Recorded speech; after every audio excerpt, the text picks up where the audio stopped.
طيب يلا بينا نبدأ إعلاننا. أول خطوة عندي هي خطوة الريسيرش. اتفقنا إن أنا محتاج أعمل كيورد ريسيرش، فالتول المعتمدة عند جوجل إيه هي؟ جوجل كيورد بلانر. هروح أفتح التول دي وأبدأ أختار أو أبدأ أضغط على المكان اللي أنا هختار منه الكيوردز اللي أنا هشتغل عليها. فخلينا هنا نشوف الكيوردز الجديدة اللي هنشتغل عليها. أنا عايز أشتغل على كلمة بوك وبوكس. جميل. او اضيف له URL معين وهو يبدا يكستراكت الكيوردز المهمه في الويب سايت ده. طيب لما اخترت كلمه بوك جاب لي كل الكلمات اللي الناس بتسيرش بيها، اللي عليها متوسط بحث شهري معقول، وفيها تغير، بيقول لي التغير خلال اخر 3 شهور واخر سنه كان عامل ازاي. وكمان بيقول لي الكومبيتيشن، المنافسه على الكلمه دي قويه ولا ضعيفه. طيب تفتكروا كلمة بوك أو أي حاجة ريليتد بالكتب منافستها ضعيفة؟ لا، هي منافستها ضعيفة في الإعلانات. فأنا لو هختار الكيورد دي وهبدأ أشوف أنا فين بالمنافسين، فهلاقي إنه الناس ما بتعملش إعلانات على الكيورد دي. ليه؟ حاجة مش بتدخل لها دخل أو ربح معين عشان يقدر يصرف عليها، بعكس مثلا كلمة HR software، فكان الموضوع مختلف تماما. هبدأ من هنا أعمل الريسيرش بتاعي، أختار الكيوردز اللي هشتغل عليها، أعرف متوسط حجم البحث الشهري، وأعرف تكلفة النقرة فيها هتكون كام.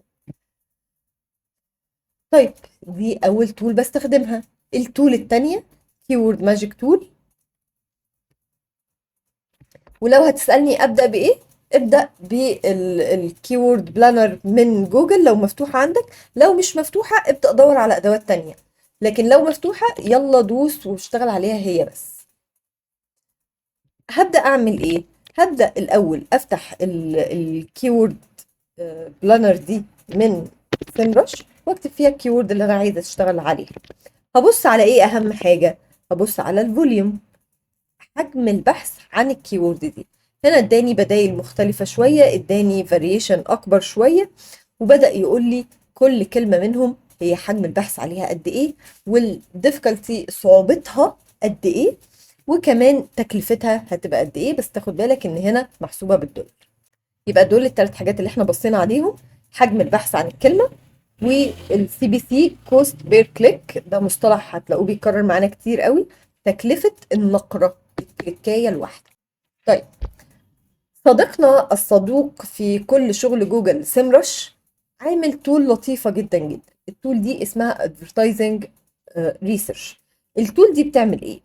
باجي اكتب له اي ويب سايت، فيبدأ يعمل له اناليسيس كاملة ويقول لي ايه الاعلانات اللي السايت ده بيعملها، ويجيب لي اكزامبلز ليها، ويبدأ يحكي لي ال الاعلان ده مفتوح من امتى، يبدأ يحكي لي تفاصيل الاعلان عاملة ازاي، الهيدلاين المستخدمة، التفاصيل كلها. فده كمان جزء مهم جدا بستخدمه. ده المنظر اللي بيطلع لي بيه النتيجة. بيكتب لي اسم السايت، URL اللي بيظهر للناس، والديسكريبشن كمان اللي بيظهر للناس بكل الفاريشنز اللي بتطلع على جوجل. باخد منها يعني افهم منها الاد كوبي دي بتتكلم عن ايه، الناس تستخدم فيها ايه، وكمان لما اضغط على كلمة كيوردز هلاقي الكيوردز اللي هو بيرانك فيها او اللي هو بيستهدفها في الاعلان بتاعه. فهنا بجد سيمرش متصدر في الحتة دي، مش هتلاقوا له يعني طول مماثلة بتعمل الكلام ده. هو هنا بيجيب لك بقى تحليل منافسين عميق بس للاعلانات فقط. طيب ظبطت الكيوردز بتاعتي، عملت ليست طويله بكل الكيوردز اللي انا عايزه اشتغل عليها. بعدين بدات اصفي الليست الطويله دي بليست صغننه فيها 15 20 كلمه، هم دول اللي انا هشتغل عليهم. اعمل ايه؟ اروح اجهز الاعلان بتاعي. طيب الاعلان بتاعي هيبقى فيه URL زي ما اتفقنا، فيه هيدلاين، هيدلاين يعني عنوان رئيسي جذاب بيشد الناس، وفي ديسكريبشن بيوضح العنوان وبيكمله، وكمان في كل الكلمات والكيوردز اللي اليوزر بيسيرش عليها. مش احنا قلنا في قصة الريسيرش انا هختار 10 15 كلمة اشتغل عليهم؟ ابدا احاول قد ما اقدر ادخل كل الكيوردز دي في الديسكريبشن وفي الهيدلاين. ليه؟ لأنه هو بيدور على حاجة معينة فعايز يلاقيها من أول لمحة كده. فهظبط الاد كوبي بتاعتي بشكل مظبوط وابدأ أعمل الفاريشنز المختلفة. بعدين هروح أظبط البلان. الجوجل ادز بلان هنعملها ازاي؟ اول حاجه انا هعمل الكامبين بتاعتي هدفها ايه، نوعها ايه، هل سيرش كامبين، هل فيديو كامبين، هتبقى ايه بالظبط. دي اول خطوه. طيب انا هنا هعمل سيرش كامبين بهدف ان انا اوبتمايز الليد جنريشن على الويب سايت، فالناس تدخل على الويب سايت تبدا تسجل. البادجت، ايه التكلفه اليوميه اللي انا هستخدمها للاعلان بتاعي؟ انا هحط في المتوسط $33 في اليوم. طيب ال $33 دول انا هبدا اظبطهم بيزد على السي تي ار، الكوست ثرو ريت اللي هو تكلفه الفيزيتس والزيارات والناس اللي بتدخل. ف according للنتائج اللي هتطلع هبدا اعدل واظبط واطور في الكوست اليوميه بتاعتي. هقسم البادجت دي 70% منها لإعلانات إنجليزي و30% منها لإعلانات باللغة العربية. طيب التارجتنج ديتيلز ببدأ أجهزها إن أنا هستهدف الناس اللي في السعودية، الناس اللي في بوزيشنز كذا وكذا وكذا. خلصت أول خطوة اللي أنا كتبت فيها أنا عايز إيه أصلا، خطوط عريضة. أعمل إيه؟ أنزل على الخطوة التانية، خطوة الكيورد. فأنا هستهدف الكلمات دي كلها. الكلمات دي حجم البحث الشهري فيها كذا. هنا ده اكزامبل فما بناخدش بالظبط. حجم البحث الشهري كذا، التغير كل سنة، الكومبيتيشن، الكلام اللي احنا شفناه في الريسيرش بتاعنا ببدأ اكتبه. بعدين ببدأ اجهز الاعلان بقى نفسه. بجهزه ازاي؟ بجهزه في الجدول اللي انتوا شايفينه ده. اول حاجة انا لما هستهدف الخدمة الاولى هيبقى الهيدلاين بتاعي كذا. الهيدلاين التاني يعني فاريشن، اختلاف او تعدد او شكل تاني من اشكال الهيدلاين. ليه؟ لانه فاكرين واحنا على الفيسبوك بدأنا نضيف 5 فاريشن لنفس الكونتنت. بنعمل كده ليه؟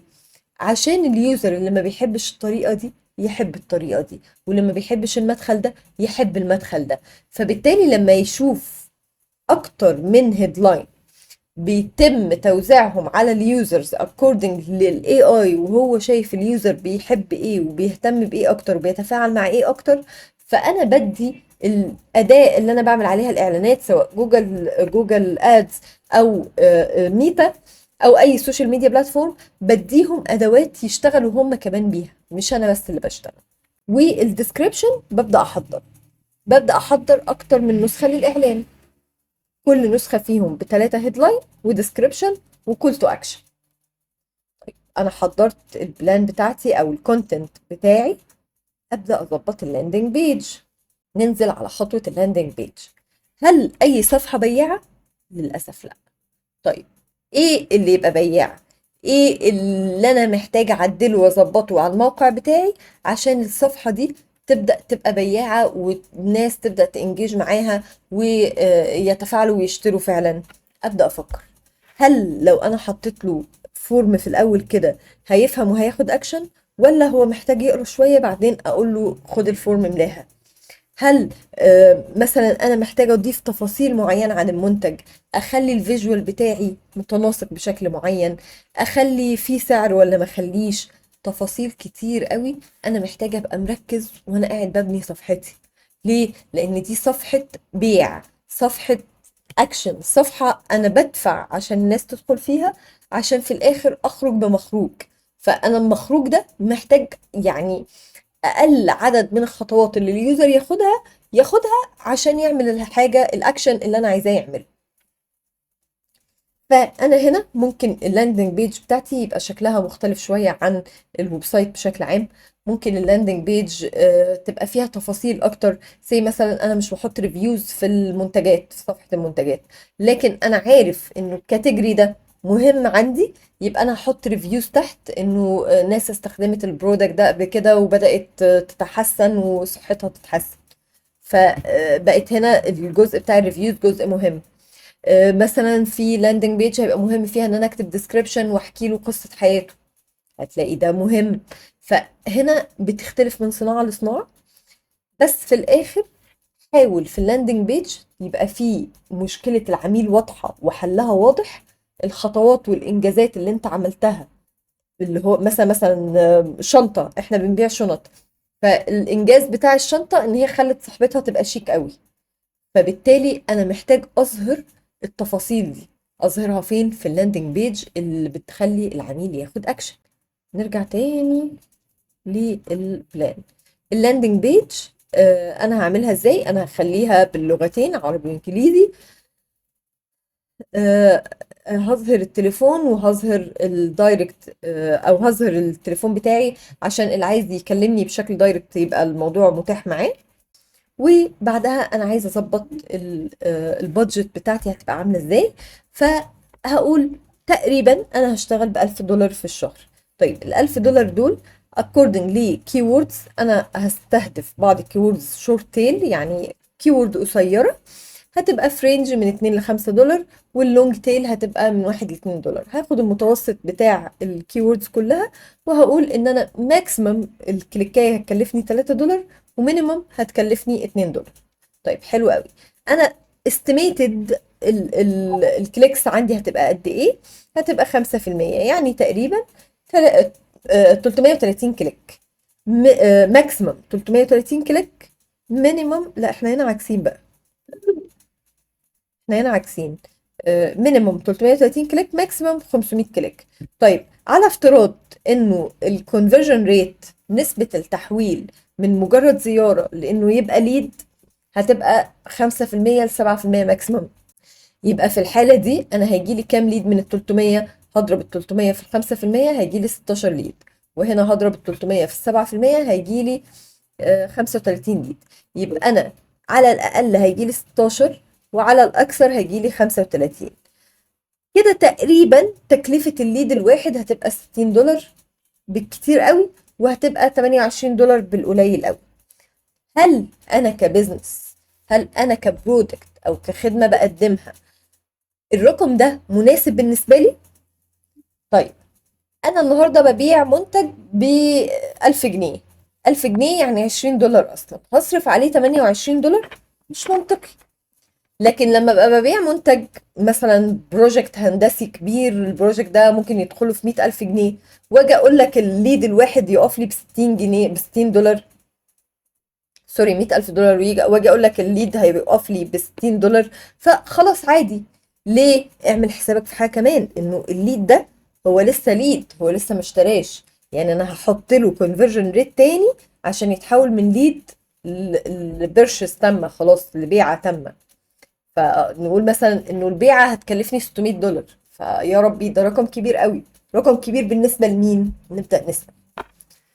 فهنا قصه جوجل ادز محتاجه لها حسبه، ومحتاجه لها تفكير، ومحتاجه لها دراسه قبل ما افكر اعمل اعلان جوجل. مش عشان هو اعلان افكتيف فهيبقى مناسب ليا، لا، ما بيبقاش مناسب لكل المجالات.